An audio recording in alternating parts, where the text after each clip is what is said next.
UP की सियासत का पारा उस वक्त 7वें आसमान पर पहुंच गया जब मुख्यमंत्री योगी आदित्यनाथ यूपी विधानसभा में एक अलग ही तेवर में नजर आए। सीएम योगी ने समाजवादी पार्टी और अखिलेश यादव पर एक के बाद एक तगड़ा सियासी गोला दागा, जिसने समाजवादी कुनबे में अफरा तफरी मचा दी। सपा विधायक छिपते नजर आए। कानून व्यवस्था से लेकर विकास और सनातन से लेकर विरासत तक सीएम योगी ने आंकड़ों, तर्कों और तीखे व्यंग के जरिए ऐसा शब्द बाण चलाया कि सदन में विपक्षी खेमे में सन्नाटा पसर गया।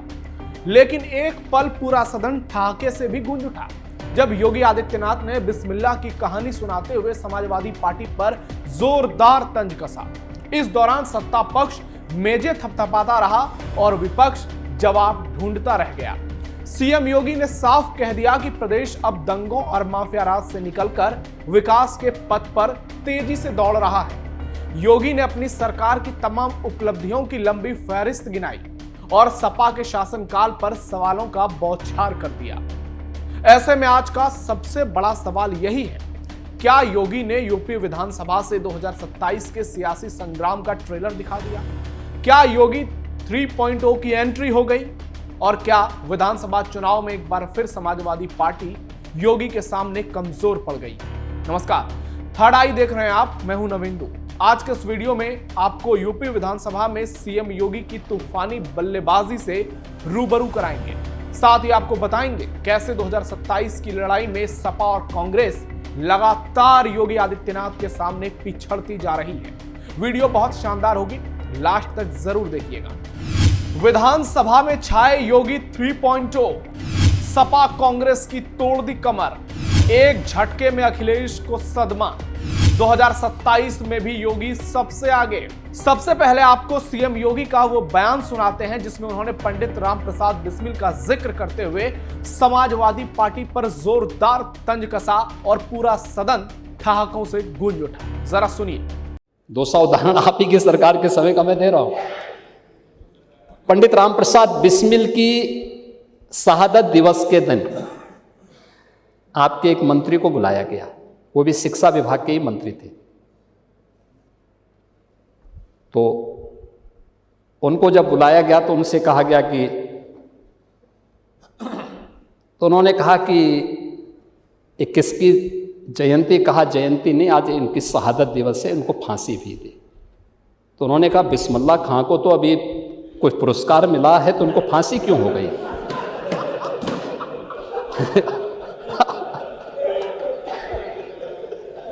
इनके शिक्षा मंत्री इनकी सरकार में जब ये अंधेर नगरी चौपट राजा, यही तो कहते हैं, इसी को कहते हैं। वो कहते हैं कि बिस्मिल्लाह खां को तो अभी पुरस्कार कोई मिला था और उनको फांसी क्यों हो गई है? उनसे कहा गया कि अच्छा वो मंच पे भी गए, तो मंच पे भी उन्होंने कहा कि बिस्मिल्लाह खां को जो है पता नहीं क्यों फांसी दे दी गई। और तो नीचे से एक सज्जन ने कहा कि साहब ये बिस्मिल्लाह खां ने, ये पंडित रामप्रसाद बिस्मिल हैं, कहा कि तू जरूर भाजपाई होगा, भाग हमारे कार्यक्रम से। ये इनकी सरकार। योगी आदित्यनाथ ने कहा कि समाजवादी पार्टी के शिक्षा मंत्री को भारत रत्न उस्ताद बिस्मिल्लाह खां और पंडित राम प्रसाद बिस्मिल में अगर अंतर नहीं पता तो वहां चौपट होना ही था। बच्चे नकल नहीं करते तो क्या करते? और यही समाजवादी पार्टी के लोग उत्तर प्रदेश के भीतर कर रहे हैं।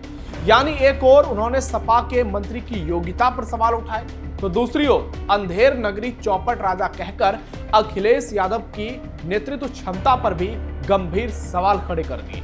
योगी यही नहीं रुके, उन्होंने समाजवादी पार्टी पर बड़ा हमला बोलते हुए कहा कि तुष्टीकरण के नाम पर आक्रांताओं का महिमा मंडन करना ये आज समाजवादी आंदोलन का सबसे प्रमुख धंधा बन गया है।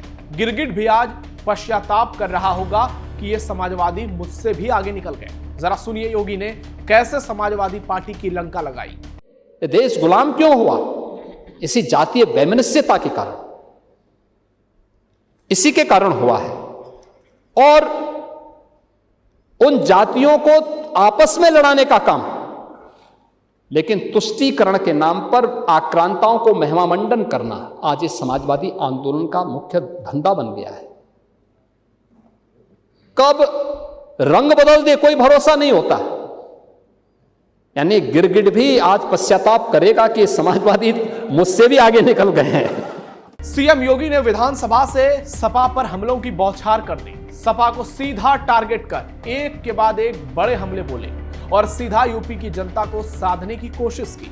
योगी ने कहा, जो समाजवाद त्याग, संघर्ष और नैतिक आदर्शों का आह्वान करता था, आज वो वंशवाद, सुविधावाद और निजी साम्राज्य खड़ा करने की एक सीढ़ी बन गई है। समाजवादी पार्टी की स्थिति कूप मंडूक जैसी हो गई है। यूपी के नौजवान का अगर आज कोई शोषण करेगा तो उसे उल्टा लटका देंगे। जी हां, आउटसोर्सिंग पर सीएम योगी ऐसे दहाड़े कि माफियाओं के होश उड़ गए। जरा सुनिए कि डकैती, सबसे बड़ी डकैती आउटसोर्सिंग के माध्यम से और उसके माध्यम से शोषण करने वाले जितने भी उसके आउटसोर्सर हैं वे सब समाजवादी पार्टी से जुड़े हुए हैं। शोषण करने वाले जितने हैं, अरे अब मैं नाम गिनाना शुरू कर दूंगा, आप चले जाइए। अरे इसीलिए हमने कॉरपोरेशन अब बना दिया है और कॉरपोरेशन के माध्यम से हम लोगों ने गारंटी दी है कि आउटसोर्सिंग से काम करने वाले नौजवान को 16,000 से 20,000 रुपये डीबीटी के माध्यम से गवर्नमेंट सीधे उसके खाते में पैसा जाएगा। आउटसोर्सिंग कंपनी केवल आउटसोर्सिंग की फीस सरकार से लेगी, सरकार उसको अलग से फीस देगी। और शोषण अगर किसी ने किया, ब्लैक लिस्ट भी होगा और जेल भी जाएगा। यूपी के नौजवान का कोई शोषण करेगा तो उल्टा टंगवा दिया जाएगा उसको। सीएम योगी विधानसभा में प्रचंड फॉर्म में नजर आए। उन्होंने चुन चुनकर समाजवादी पार्टी, अखिलेश यादव और विपक्ष पर निशाना साधा और लोगों को एक मैसेज देने की कोशिश की कि यूपी के लिए योगी ही सबसे उपयोगी है, जो पीएम मोदी कहते हैं। योगी ने एक मैसेज यह भी दिया कि 2027 के लिए वो पूरी तरह तैयार है, यानी अपने तीसरे टर्म के लिए, यानी योगी 3.0 के लिए। यहां योगी की शानदार रणनीति, दमदार छवि और बेहतरीन प्रशासक की एक कमाल की तिकड़ी नजर आई। योगी आदित्यनाथ ने विधानसभा के मंच को सीधे 2027 के चुनावी रणभूमि में बदल दिया। उन्होंने तीखे तेवर और आक्रामक अंदाज में न सिर्फ विपक्ष को घेरा, बल्कि साफ संकेत दे दिया कि यह सदन बहस की जगह है और यहां सिर्फ सदन की बहस नहीं, आगामी चुनाव का ट्रेलर भी दिखाएंगे। अखिलेश यादव और उनकी समाजवादी पार्टी पर हमला बोलते हुए योगी ने कानून व्यवस्था, विकास, निवेश, रोजगार और सांस्कृतिक विरासत जैसे मुद्दों पर अपनी सरकार का रिपोर्ट कार्ड पेश किया। उन्होंने दंगा मुक्त प्रदेश, माफियाओं पर कार्रवाई, इंफ्रास्ट्रक्चर डेवलपमेंट, एक्सप्रेसवे, निवेश समिट और युवाओं को रोजगार के अवसरों की उपलब्धियों को गिनाया और इसे एक बड़े कामकाज के तौर पर पेश किया। यह मैसेज दिया कि 2017 से पहले और 2017 के बाद के उत्तर प्रदेश में कितना अंतर है, जमीन आसमान का फर्क है। बिस्मिल्लाह प्रसंग के जरिए उन्होंने सपा नेतृत्व की बौद्धिक क्षमता पर तंज कसा और प्रतीकात्मक रूप से यह स्थापित करने की कोशिश की कि पिछली सरकार में भ्रम, तुष्टीकरण और वंशवाद हावी था, जबकि वर्तमान सरकार राष्ट्रवाद, सुशासन और विकास की धुरी पर खड़ी है। योगी ने एक ही भाषण में युवाओं को सख्त कानून व्यवस्था का भरोसा दिया, मिडिल क्लास को विकास की रफ्तार बताई, निवेशकों को स्थिर शासन और अपने समर्थक वर्ग को सांस्कृतिक अस्मिता का संदेश देकर बहुस्तरीय रणनीति साध ली। यही कारण है कि यह भाषण महज एक राजनीतिक हमला नहीं, बल्कि 2027 के चुनावी एजेंडे की औपचारिक उद्घोषणा जैसा नजर आता है।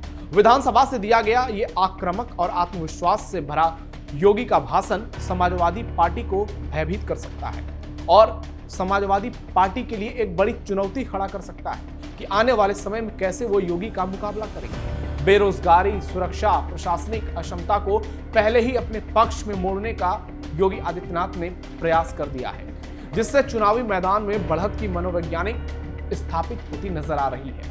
यूपी में करीब 80% हिंदू वोटर हैं और योगी कई बार 80-20 की बात कर चुके हैं। ऐसे में अब देखना यह होगा कि इस बार योगी के भाषण क्या 80 में से 60% हिंदुओं को साध लेंगे या फिर मुकाबला कड़ा होगा, क्योंकि दूसरी ओर अखिलेश यादव हैं, वो भी पूरी ताकत लगा रहे हैं, लेकिन योगी आदित्यनाथ हिंदुत्व की पिच पर जबरदस्त बैटिंग कर रहे हैं और माना जा रहा है कि इस बार 60 से 70% हिंदू योगी आदित्यनाथ को वोट कर सकते हैं। ऐसा बीजेपी का इंटरनल असेसमेंट है।